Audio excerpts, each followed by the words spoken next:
Metrópolis con ustedes en este noveno mes del año con tantas informaciones, tantos acontecimientos dramáticos, trágicos, tantas cenazas, tantas estafas y qué nos va a pasar. Pero como siempre, gracias al excelente equipo de producción, de edición, de dirección que tenemos aquí en Metrópolis desde 1998.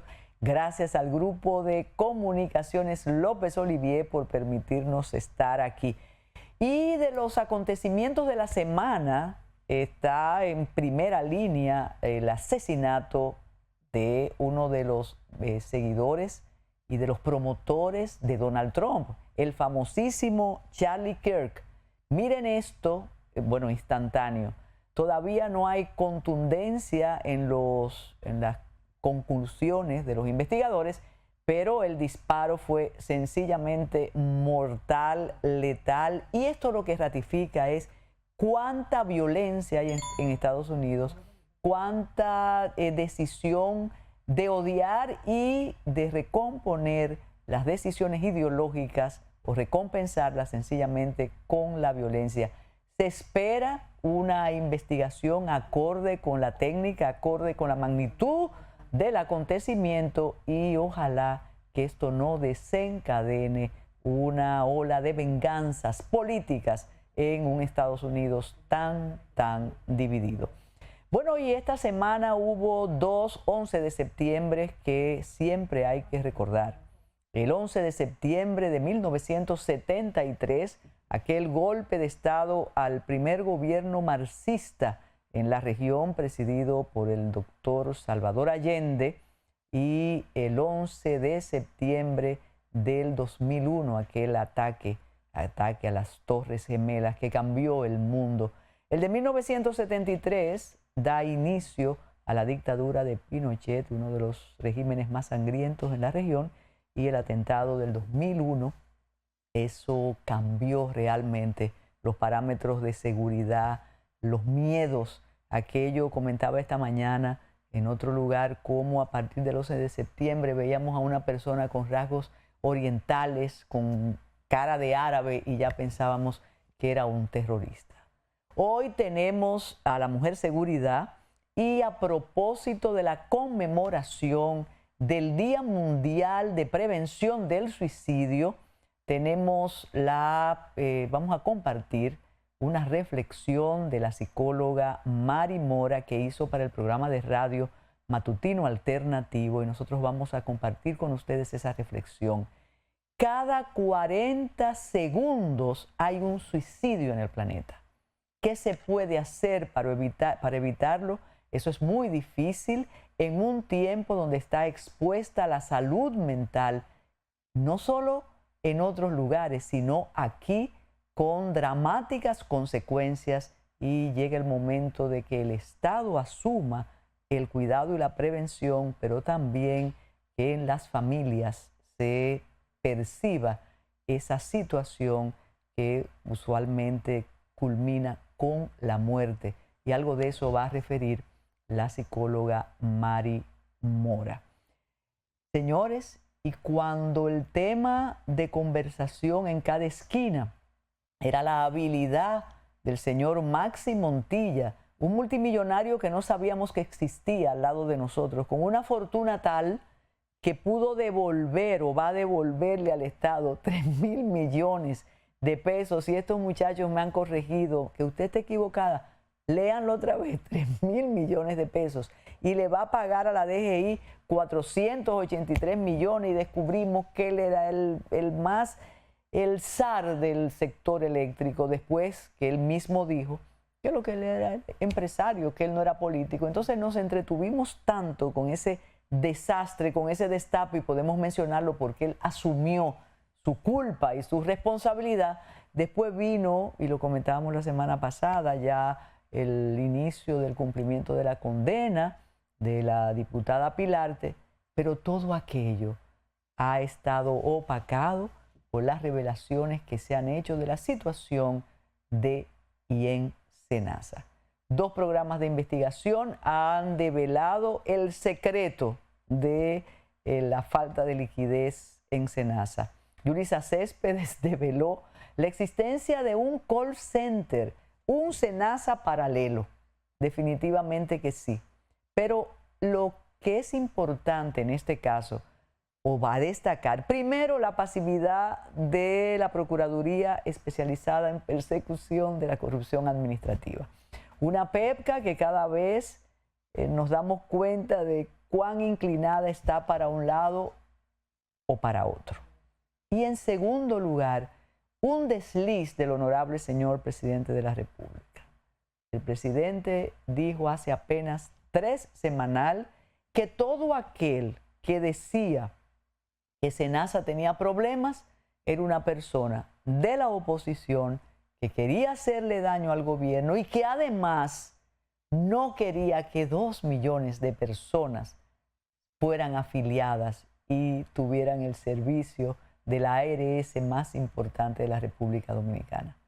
Pero ya el presidente dijo otra cosa el lunes pasado e incluso tuvo otro desliz porque dijo que desde noviembre él había ordenado la investigación, cosa que no es real. Pero en un país donde el Ministerio Público, la Procuraduría es independiente, lo que tenemos que esperar es acción y posiblemente la semana próxima hablaremos de cómo está el proceso. Por cierto, y a propósito de los desequilibrios en la PEPCA, al señor Montilla no lo visitaron de madrugada a su casa, nunca lo vimos con un chaleco ni con un casco, nunca pasó una noche o una madrugada, como le gusta a la PEPCA interrogar para extorsionar, de modo que hay cosas que uno entenderá cuando se escriban las memorias del cambio y falta mucho. Ahora quédense con la mujer seguridad. También, reitero, vamos a compartir una reflexión sobre el suicidio y como siempre, Tayana Mora Ramis, chocolate por doquier. Continuamos en Metrópolis.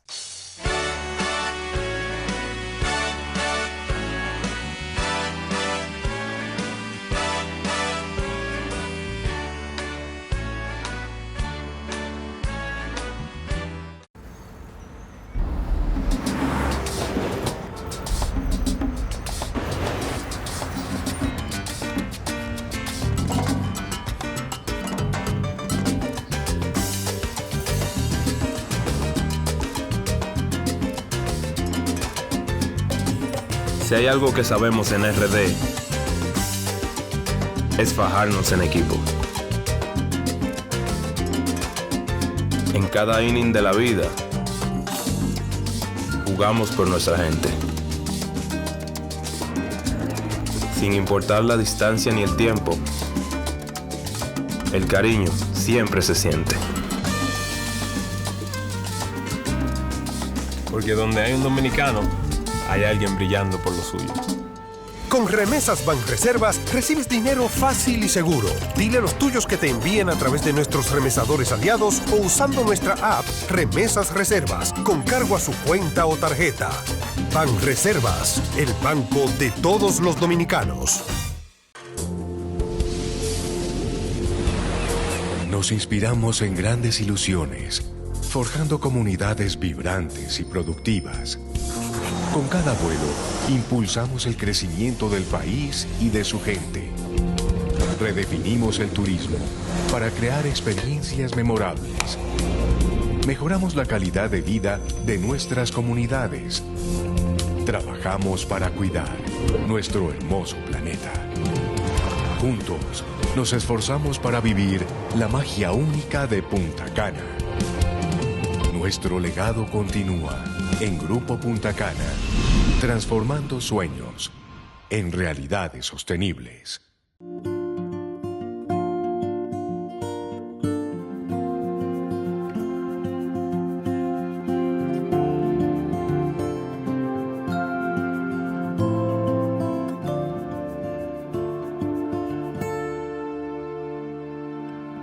La energía solar es un recurso responsable para un futuro mejor. En el Banco BHD hacemos uso de energía asequible, segura y sostenible. Banco BHD, el futuro que quieres. Si de algo saben las abejas, es de flores. Hay de todo tipo y para todos los momentos. Lo importante no es solo su color, tamaño o forma, sino lo que hace sentir cada una. Y para esos sentimientos trabajan. Igual que el Banco Central, que trabaja para hacer florecer la economía y que sientas estabilidad. Para ese sentimiento de crecimiento y desarrollo. Para que la primavera llegue a todos los sectores y los planes de muchos den grandes frutos.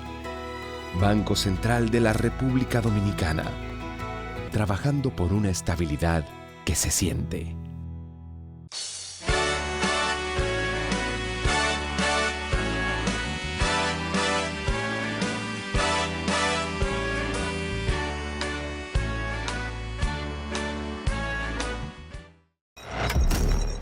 Hola amigos de Metrópolis, yo soy Carolina Ramírez, Mujer Seguridad, y hoy les traigo un par de informaciones. Va a ser un menú mixto porque tuvimos una alerta interesante. Vamos a empezar por esta. Esta alerta que asustó más que el terremoto. Hace unos días sonó un mensaje en los celulares que provocó, bueno, más gritos que mi recibo de Edesur. En la primera prueba técnica del Sistema Nacional de Alerta.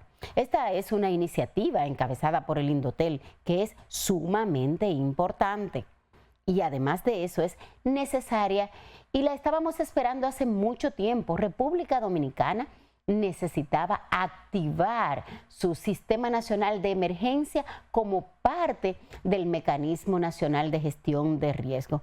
Pero seamos honestos, como vemos en pantalla, el primer mensaje fue un poema a la confusión. Textos duros, sin acentos o sin tildes marcadas, con redacción atropellada y bueno, las comas estaban no bien colocadas. Esto parecía un dictado de tercero de primaria. La gente creyó que era un virus, que eran estafadores, otros que, bueno, se armó una guerra y algunos dijeron, no, hombre, eso es otro mensaje del gobierno que quiere que nosotros aceptemos para espiarnos. Pero no, no era eso. Era una prueba del Sistema Nacional de Emergencia. Pero era una prueba técnica que parece que solo algunos técnicos revisaron, pero más arriba no le dieron su chequeadita. Y en ese sentido, yo creo que cuando hacemos este tipo de cosas, no es solo informar ni avisar. ¿Por qué? Porque una alerta mal redactada, yo creo que podría causar más caos que el desastre que intenta prevenir. Y si eres de los que dicen, no, hombre, Carolina, pero por Dios, lo que vale es la intención. Es más, la guardia lee hasta al revés. Y la gente al final entiende lo que significa. Entonces, yo te voy a recordar el cuento aquel que me hacían en la primaria del prisionero al que el juez quería salvar. Y el juez dictó su sentencia. Muerte no, cárcel. Pero su asistente escribió muerte, no cárcel. Yo creo que no hay que decirte qué pasó. Entonces, es sumamente importante que revisemos las comunicaciones que salen especialmente de instituciones gubernamentales, porque proteger también implica comunicar adecuadamente. Y a propósito de comunicar adecuadamente, había comentado en estos días con relación a Amazon. Y Amazon tiene una especie de mapa del tesoro que algunas personas no han descubierto. Y es una pestaña adicional que agregaron, cumpliendo la ley, por supuesto, para los productos usados. ¿Sí? Así mismo. Revisa en Amazon para que veas si no te habías dado cuenta que hay una sección donde puedes encontrar productos nuevos, seminuevos y hasta devueltos a precios de oferta. Se llama Amazon Usado o Amazon Warehouse Deals, las ofertas del almacén. Así, para ponerle un nombrecito fancy. Entonces sí, ahí usted puede encontrar de veras que verdaderas gangas, porque hay personas que compran un artículo y luego se arrepienten y lo devuelven, o lo compraron, lo destaparon, pero luego no le llenó las expectativas, o quizás no lo necesitaban. Y en el caso de los tecnológicos, Amazon se asegura de todos los equipos electrónicos que recibe devueltos, revisarlos para volver a colocarlos en el mercado. Es como refurbish.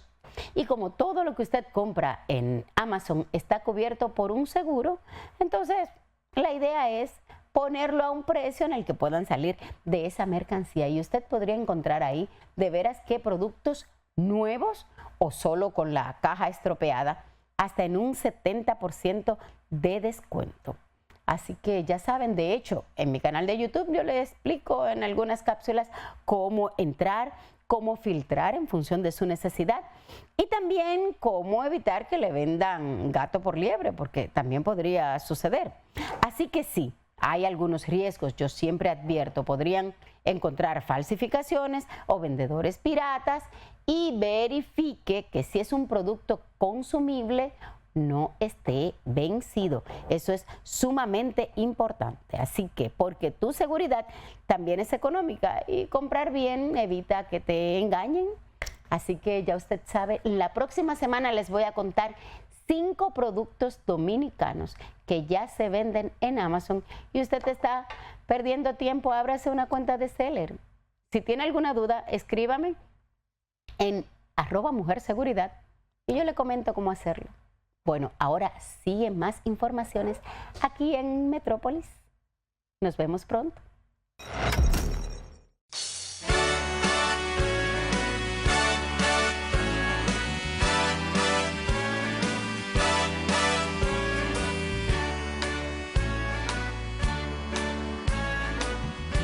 Si de algo saben las abejas, es de flores.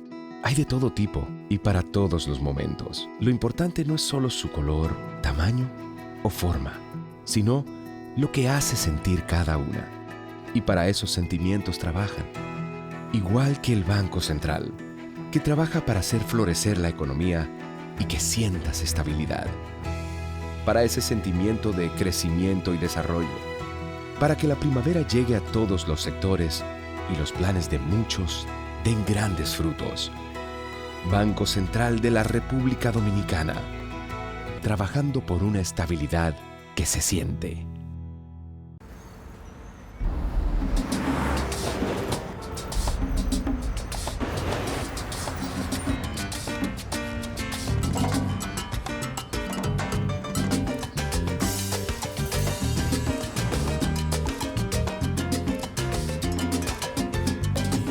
Si hay algo que sabemos en RD, es fajarnos en equipo. En cada inning de la vida, jugamos por nuestra gente. Sin importar la distancia ni el tiempo, el cariño siempre se siente. Porque donde hay un dominicano, hay alguien brillando por lo suyo. Con Remesas Banreservas recibes dinero fácil y seguro. Dile a los tuyos que te envíen a través de nuestros remesadores aliados o usando nuestra app Remesas Reservas con cargo a su cuenta o tarjeta. Banreservas, el banco de todos los dominicanos.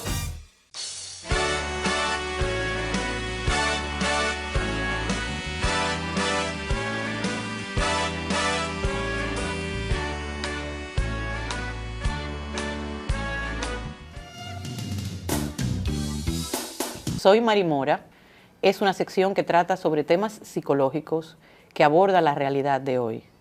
Quédate en sintonía con el Matutino Alternativo. La Organización Mundial de la Salud y los Estados miembros acordaron que el 10 de septiembre es el Día Mundial de Prevención del Suicidio y como no hay Viva Mañana, pues claro, yo me tengo que adelantar y hablar hoy sobre eso. Carmen, yo te decía en el consultorio que yo estaba agotada, porque realmente los que nos dedicamos a los temas de salud mental, muy a menudo nos vemos en situaciones en las que el propio paciente no se está dando cuenta que empieza a construir un plan, todavía no lo tiene, pero dice cosas como estoy cansado, ya yo no puedo más, yo no le encuentro sentido a la vida, ¿para qué es esto? Y cuando uno escucha esas frases, que parece la de alguien que lo que quiere es tomarse unas vacaciones, Carmen, el especialista pone inmediatamente, aguza el oído y tiene que citarlo muy rápido y tiene que movilizar los recursos que pueda, porque estamos a tiempo de poder evitar que se vaya construyendo ese plan y que ya sea tarde. Es verdad, Carmen, que muchos de estas conductas no se planifican, sino que son el producto de una desesperación, pero yo creo que todos tenemos que recordar muy a menudo, tener un Pepito Grillo, que hoy voy a ser yo, que nos esté recordando que las señales son sumamente sutiles en ocasiones, Carmen, que hay veces que es un susurro y no un grito, y que precisamente por la sutilidad y lo muy frágiles que estamos todos, por montones de condicionantes cotidianos y existenciales, cualquiera de nosotros puede flaquear y el que tú menos crees puede acabar en un acto suicida. Entonces, lo primero que quiero es dedicarle unos minutitos, Carmen, al panorama que ofrece la OMS, que es buenísima la OMS en estadísticas. Luego ya como depende de que los Estados miembros hagan cosas, pues ahí es menos efectiva. Pero estamos hablando de que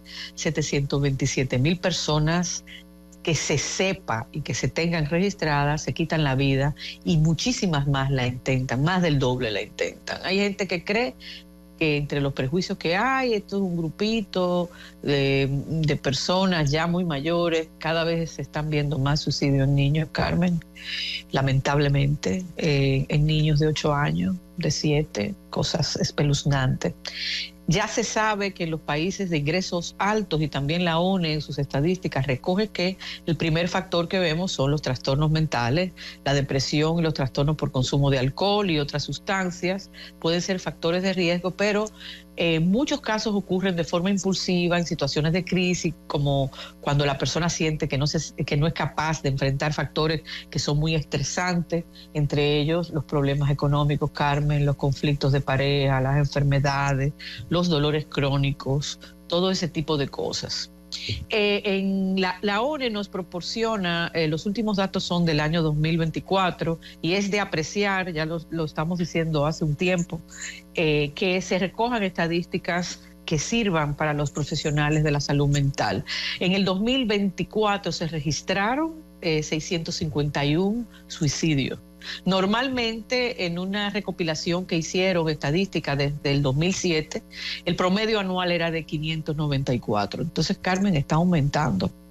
Sin contar la cantidad de cosas que no se registran, y sin contar el que lo intenta y no lo logra, que son la mayoría, ¿no?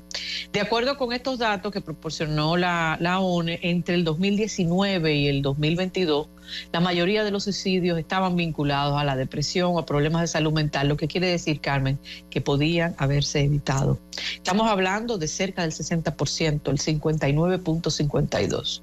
Y yo no sé cómo es que son las emergencias en nuestro país, Carmen, porque ya tenemos varios años escuchando que va a haber un plan de salud mental, que ya se pusieron y se creó una reunión, que estaba ahí el ministro, que muchas veces habla de estos temas, que el presidente se involucró. Yo creo que el presidente se involucre, eso azara mucho las cosas, porque no se ha tomado ninguna medida, y si bien es cierto que estas cosas, Carmen, no se corrigen de la noche a la mañana, caramba, tantas reuniones en el Palacio para que estos sean titulares de prensa sin que uno entienda por dónde van las cosas, ¿no? Entonces, que haya un 60% de personas que cometen suicidio, que previamente estaban presentando cuadros de salud mental, muchos de los cuales son muy observables, Carmen, porque poca gente que esté deprimida no se le nota. Es verdad que existe la depresión sonriente, pero es en una menor proporción. Normalmente tú ves el deterioro paulatino de esa persona, y en ocasiones incluso, Carmen, hasta está en tratamiento, porque que nosotros no tenemos una varita mágica tampoco, ¿no? Entonces, es un hecho probado que vivir también bajo guerra, desastres naturales, sufrir violencia, ahora que salen tanto en los periódicos las violencias. El otro día me preguntaba una periodista que está haciendo un reportaje, que por qué ahora hay más violencia que antes. Yo le he dicho, bueno, Yo no estoy muy segura que haya más violencia que antes, ¿verdad? Que los hechos parecen mucho más espeluznantes porque se dan en el seno de las familias y de gente conocida, pero nosotros siempre hemos sido un pueblo muy violento, Carmen. Y mi hermana me preguntaba... 1844, y ahí nada más hay que ver los archivos judiciales.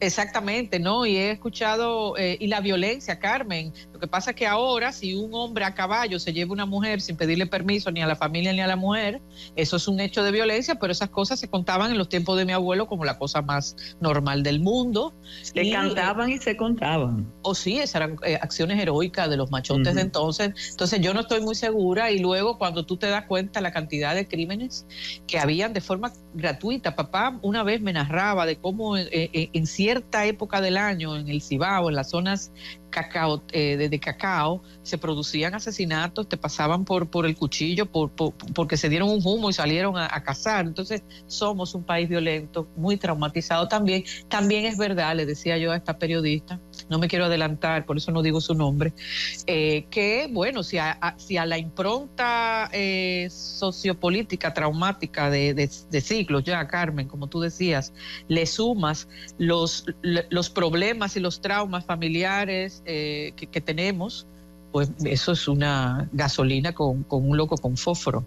Y naturalmente sí que estamos viendo que ya no hay barreras, o sea, el hijo, la sobrina, el padre, esas barreras del parentesco cada vez se diluyen más, y no importa el otro, no importa lo cercano que es, no se siente de igual manera. Pero bueno, hay veces en que antes podemos ver comportamientos que son en esos comportamientos donde los psicólogos ponemos mucho más atención. La llamada ideación suicida, que esta idea engloba desde ideas pasivas acerca del deseo de morir, ojalá se abra la tierra y me trague, ojalá me lleve un carro, hasta pensamientos que son más activos de matarse, llegando a la planificación de esa tentativa. Entonces yo estoy muy pendiente, y te contaba que ayer estuve muy pendiente de un chico que lo que dijo, yo me quiero ir a Europa o a la mierda, perdóname que lo reproduzca tal cual. Y yo dije, wow, una persona que ya no importa para dónde se va, que lo que quiere es escapar así genéricamente, sí, sin tener realmente otro leitmotiv que estar harto del dolor que está sufriendo, un dolor emocional, que muchas veces pasa eso, Carmen, que no es que hay una tragedia, sino que estamos en una época en que no queremos o no aguantamos ninguna forma de dolor, ¿no? Luego están las amenazas suicidas, que ya ahí mucha gente no quiere hacerle caso porque ve en esa amenaza una manipulación, y es verdad, Carmen, que a veces hay una manipulación, pero nosotros tenemos que ponernos en alerta igual, porque entre los manipuladores hay un día en que lo hacen, ¿no? Luego está en gravedad del peligro, el gesto suicida, que son todos los actos preparatorios previo al inicio de esa tentativa autolítica. Es un gesto que puede ser el comprar el veneno, el planificar quedarte solo en una casa, y luego finalmente la tentativa autolítica, que a veces en el caso de las mujeres afortunadamente como prefieren los envenenamientos y las pastillas, la sobredosis, pues nos da un poco de tiempo en ocasiones, si no están solas, a que le podamos hacer un lavado de estómago y recuperar esa vida. Y luego está el suicidio consumado puro y duro, que es realmente desgarrador para la familia, para la gente cercana, para los vecinos.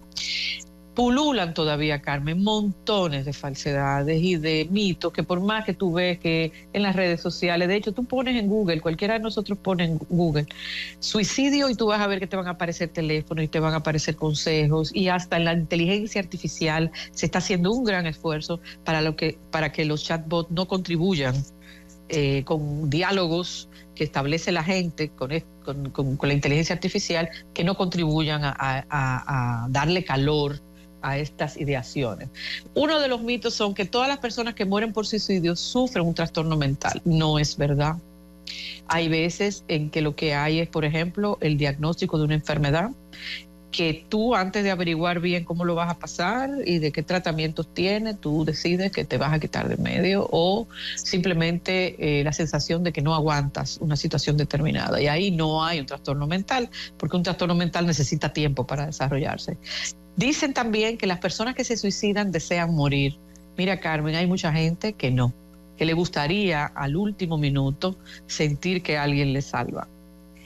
Algunas personas mueren al intentarlo, pero sin duda hubieran preferido que no lo hicieran, y mucha gente se alegra de que alguien lo detuviera en el último momento. Todas las personas, otra idea, que hayan intentado suicidarse alguna vez, nunca dejarán de intentarlo. Mira, conozco personas, no solamente pacientes, que en algún momento lo intentaron y que nunca más, salvo que haya un trastorno de personalidad o otro tipo de condicionante, puede ser un episodio solamente en tu vida, y depende mucho de cómo reaccionemos los que estamos alrededor. Otra idea es que las personas que dicen que van a quitarse la vida no lo van a hacer. Mentira cochina. Aproximadamente el 75%, óyeme qué cantidad, de personas que consuman el suicidio hicieron alguna advertencia previamente. Y hablar de suicidio, hay quien cree que no debemos hablar de este tema, y mucho menos en esta franja horaria, porque nos pueden escuchar y entonces van a elucubrar ideas que a lo mejor no tenían totalmente elaboradas. Mentira también. Eso es parte del gran estigma que no ayuda entonces a que auxiliemos a estas personas. La mayoría de las personas que contemplan el suicidio no saben con quién compartirlo, Carmen. Y hablar de ello es el inicio de poder encontrar algún tipo de ayuda. De hecho, lo que hacemos los especialistas de la salud mental es, una de las preguntas que tú le haces a un paciente el primer día que llega, Carmen, es quién es su botón de emergencia, cuál es la persona a la que debemos de acudir en caso de que ocurra algo, que a veces no necesariamente ocurre en la consulta, como una persona que tuvo un golpe de calor el otro día o un cuadro de bajada de glucosa, o un accidente que se puede presentar, pero también cuando vemos que el individuo está en riesgo o puede poner en riesgo a un tercero, es el momento de uno coger ese teléfono y llamar a esa persona, y en los consentimientos informados que se firma cuando las personas entran en tratamiento el primer día, hay una advertencia de que si llega ese momento estamos autorizados por el paciente con su firma a saltarnos los códigos de confidencialidad. Entonces, el suicidio no puede prevenirse ya que es un acto impulsivo. Hay muchos casos en que no es un acto impulsivo. Estamos viendo simplemente que eso puede pasar. Y recuerdo, no sé si lo he citado ya alguna vez, Carmen, porque fue algo que me impactó mucho, que me hizo no hacer ejercicio nunca más he vuelto a hacer ejercicio en clase, utilizando la vida privada de mis pacientes, al estilo Stanislavski en el teatro. Fue un chico que una primera entrevista en donde yo le había pedido que no contaran nada íntimo, simplemente para que ensayaran. Él dijo, cuando yo salgo de mi casa, en mi carro, yo vivo frente a la 30 de mayo, a veces me digo, ¿y por qué no sigo? O sea, ¿por qué no sigo hacia el mar, Carmen? Y él lo dijo ahí dentro de ese ejercicio. Yo recuerdo que yo me quedé con él un rato, lo vi varias veces en consulta, porque me sentí responsable hasta que le canalicé la ayuda, ¿no? Porque así es que se presenta, en una frase que se dice como sin querer, puede haber la constatación de una alerta que es importante entonces hacerle caso. Hay otras alertas, además de hacer esos comentarios, es mostrar desesperación, sufrimiento, una desesperanza. Carmen, porque a veces nosotros podemos estarnos quejando, estamos muy mal, pero pensamos que el día de mañana puede ser que sea mejor o que es transitorio eso. La gente que se siente desolada y se siente desesperada, eso es muy mala combinación, y no siempre la soledad es el producto de verdad estar solo, es un sentimiento.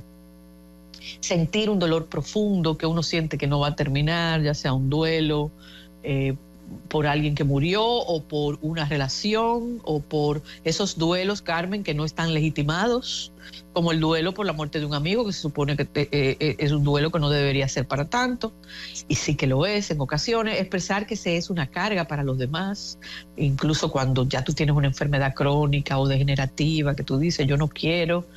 El que estemos consumiendo más de la cuenta, una persona que bebe, que tú ves que además está bebiendo y está ligando con otras sustancias, coge un vehículo, Carmen, o un motor, esa persona, aunque no sea consciente de ello, está teniendo una maniobra autolítica.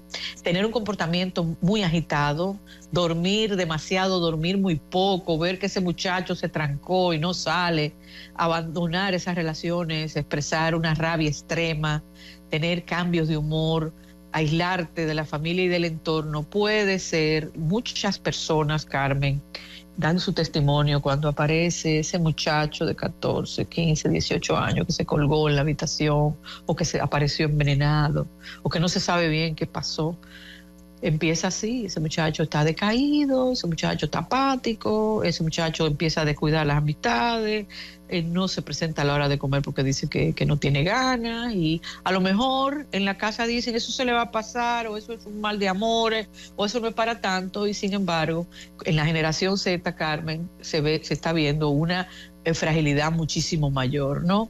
Entonces, todas esas cosas son señales de alarma que en el caso de los más jóvenes puede ser una desesperanza hacia el futuro, un pensamiento de que la vida no merece la pena.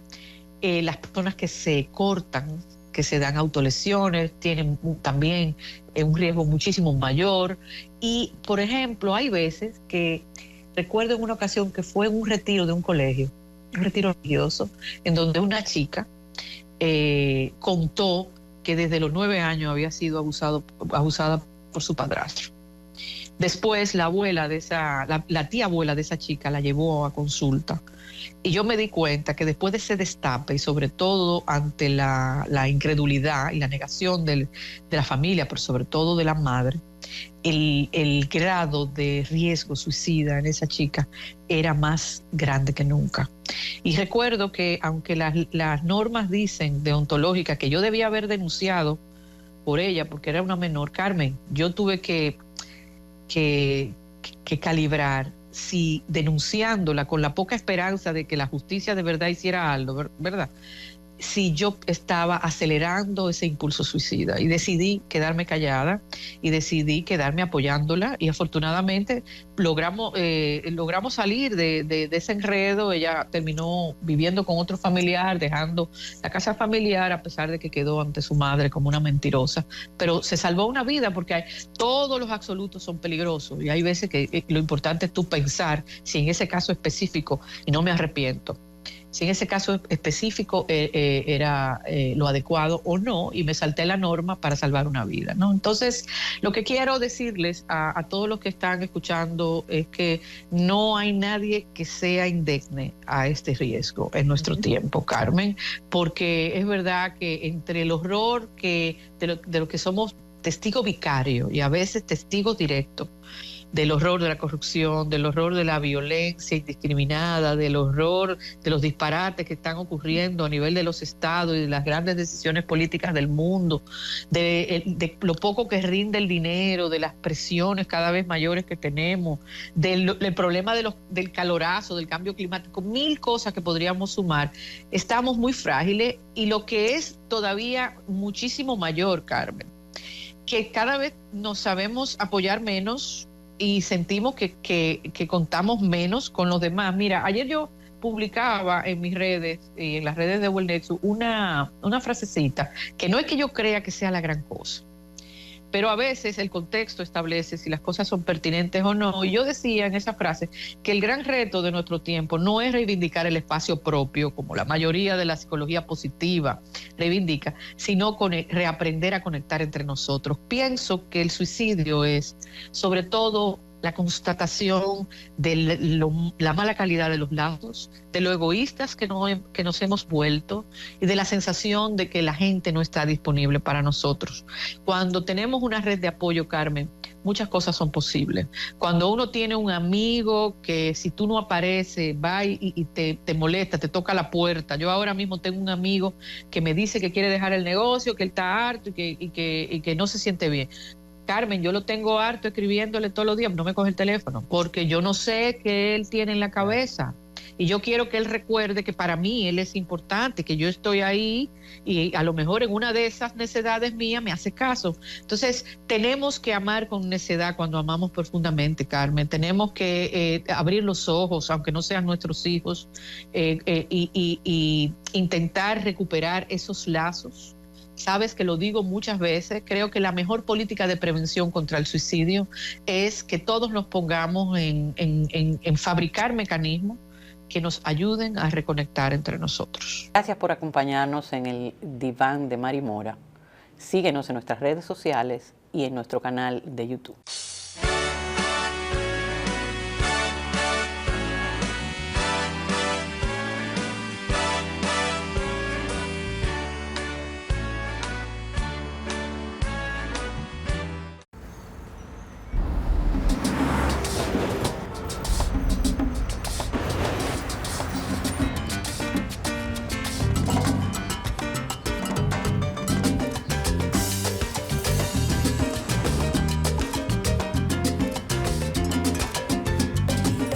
Si hay algo que sabemos en RD, es fajarnos en equipo. En cada inning de la vida, jugamos por nuestra gente. Sin importar la distancia ni el tiempo, el cariño siempre se siente. Porque donde hay un dominicano, hay alguien brillando por lo suyo. Con Remesas Banreservas recibes dinero fácil y seguro. Dile a los tuyos que te envíen a través de nuestros remesadores aliados o usando nuestra app Remesas Reservas con cargo a su cuenta o tarjeta. Banreservas, el banco de todos los dominicanos. Nos inspiramos en grandes ilusiones, forjando comunidades vibrantes y productivas. Con cada vuelo, impulsamos el crecimiento del país y de su gente. Redefinimos el turismo para crear experiencias memorables. Mejoramos la calidad de vida de nuestras comunidades. Trabajamos para cuidar nuestro hermoso planeta. Juntos, nos esforzamos para vivir la magia única de Punta Cana. Nuestro legado continúa en Grupo Punta Cana, transformando sueños en realidades sostenibles.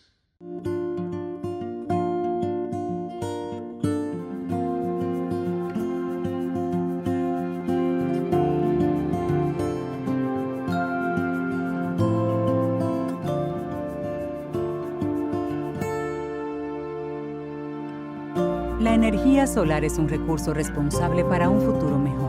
En el Banco BHD hacemos uso de energía asequible, segura y sostenible. Banco BHD, el futuro que quieres. Si de algo saben las abejas, es de flores.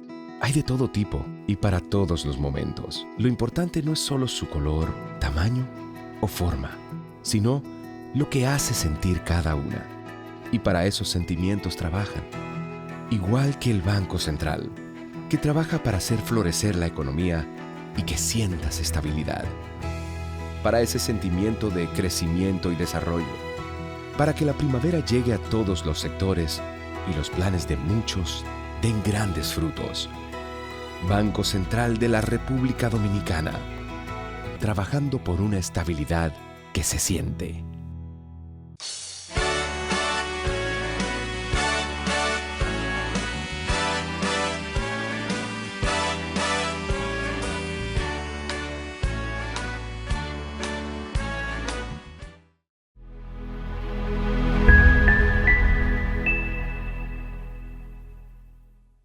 Muy buenas amigos de Ready para Exportar. Usualmente nosotros asistimos a la Conferencia Internacional de la Asociación Latinoamericana de Exportadores de Servicios y le traemos a ustedes algunas entrevistas de algunos de los expertos en esta conferencia, sobre todo con los temas que afectan la exportación de servicios para nuestra región de América Latina y el Caribe. Este año, el evento del Foro ALES se celebró en Florianópolis, Brasil, y contó con la participación de muchos expertos, no solamente de América Latina y expertos internacionales. Yo tuve el honor de coordinar el panel sobre las oportunidades que tiene América Latina, pero de cara a un contexto internacional difícil. Tuvimos expertos de la Unión Europea, la Organización Mundial del Comercio, de Brasil, y tuvimos a un profesor, historiador, acaba de completar una investigación de las guerras comerciales a lo largo de la historia, desde la antigua Grecia hasta nuestros días, lo que él plantea, la guerra China-Estados Unidos en ese contexto.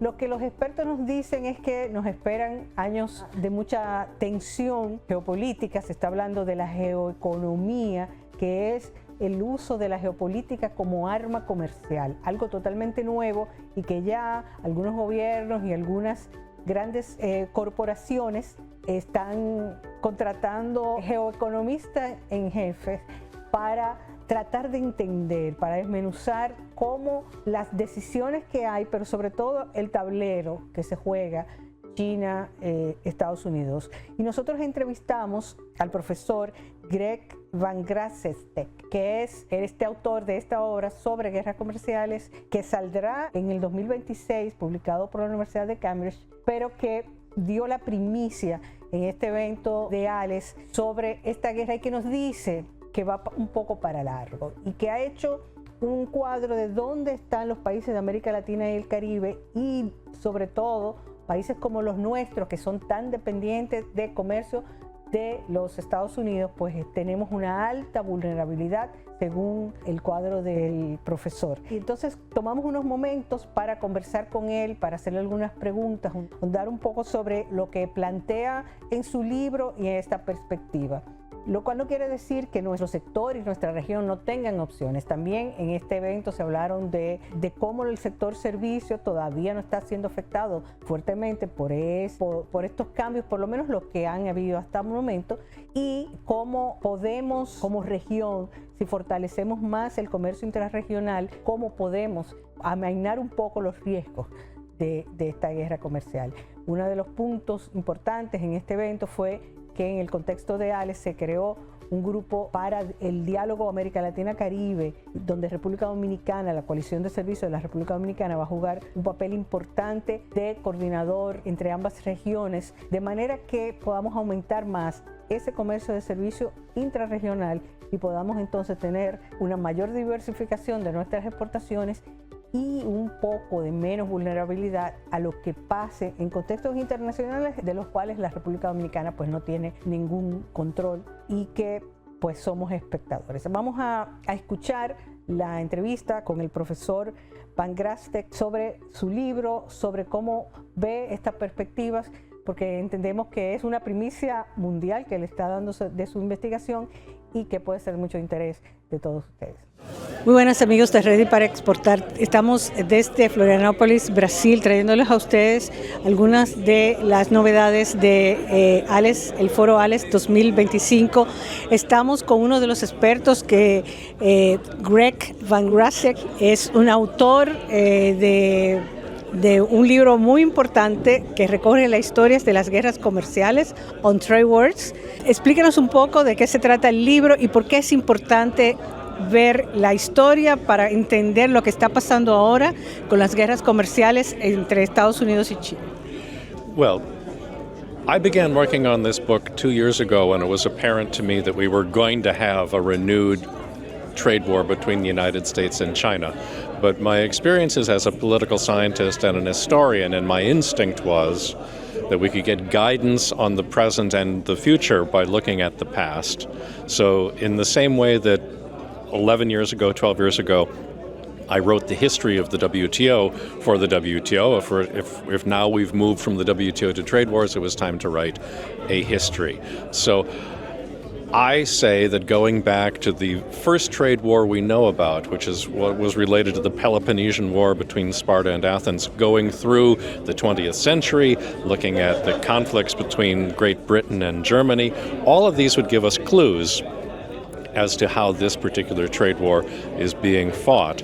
And after looking at it for some time, I was able to realize both what is similar and what is different. And what's very important to understand about what is very different about this trade war is that both of the leading countries in this war are less dependent on trade than people think they are, which makes both of them, the United States and China, better able to fight this war longer than would be good for the rest of the world.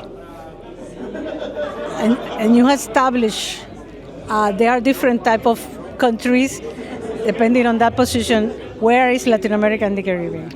Well, most countries in Latin America and the Caribbean, with a very important exception, which is Brazil, but most countries in Latin America and the Caribbean are very dependent upon trade. That would not have been the case 2 generations ago. If you go back to the 1950s, 1960s, it was very popular in many Latin American countries to try to develop autonomously. Most Latin American countries became much more trade-oriented, especially in the 1980s, looking at how Asian countries had benefited from an external orientation. Brazil didn't really make that change, and Brazil can better afford to be domestically oriented because it's such a large economy. But most small economies, in order to be efficient, they have to trade with their neighbors. Over time, Latin American and Caribbean countries that were very strongly encouraged by the United States to be more externally oriented are now in a position where if global markets begin to close or if they become more manipulated by discrimination, this is very bad for the development prospects of most Latin American and Caribbean countries. And in light of that, it is less trade the answer, more trade among us? The answer depends in part on whether we expect the current trade war, as I say, to continue for a long time. Now, to the extent that it is driven largely by Donald Trump, there's the question of how long Donald Trump remains in power. And for that, there are a number of variables that are outside my ability to consider. Although I would say there is a possibility that he will not serve the entirety of his 4-year term, but that's purely speculation.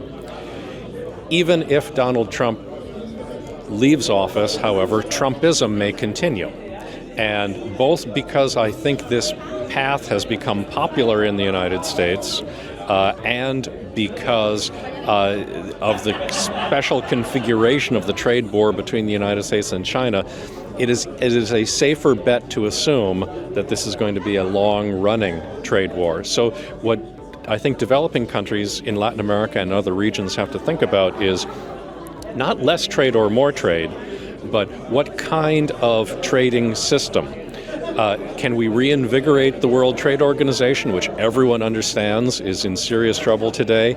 Would it help if the United States were no longer a member of the WTO? Or is there some other way that countries can coordinate their actions so that the Trump administration does not pick them off one by one, threatening and forcing individual countries to make deals? And part of the problem for Latin American countries is you have a very wide spectrum of some countries that are very dependent on trade specifically with the United States, other countries that are not very dependent, and of course the United States is dealing primarily with the ones that are more dependent. So what it really becomes is a collective action problem. How can countries act collectively? And so far at least, we've seen that countries are much more interested in acting individually than collectively, and that's a problem. The reverse domino effect yes. that could affect Yes. And we used to say that for there to be an open market, the way you overcome the public goods problem, the collective action problem, is you need one leader to sponsor the openness of the trading system, and that was the United States. But what happens when that one leader becomes the disruptor of the system? So what we need now is to think about ways that countries, can they act more collectively in order to defend their wider interests in a more open trading system? Personally, as a political scientist, I'm skeptical whether it's easy to do that. History doesn't teach us that. No. History teaches us that the shape of the trading system is determined primarily by the interests of the largest, most influential countries, which remains the United States, despite the fact that the United States is withdrawing from leadership as we used to understand the meaning of the word leadership. So you don't see a realignment like others see? Well, there are some who see a realignment in trade with China. One thing we didn't talk about today, not all trade is the same. And the export interests of developing countries to China is vastly different from the export interests of developing countries to the United States. If you export to China, most likely you are exporting raw materials or semi-processed goods and importing finished goods. If you're exporting to the United States, a lot of it will be finished goods. So realignment in principle, perhaps, but I don't think in the interests of most developing countries. Esperamos que la entrevista haya sido de su interés y lo esperamos la próxima semana en Ready para Exportar y en Metrópolis.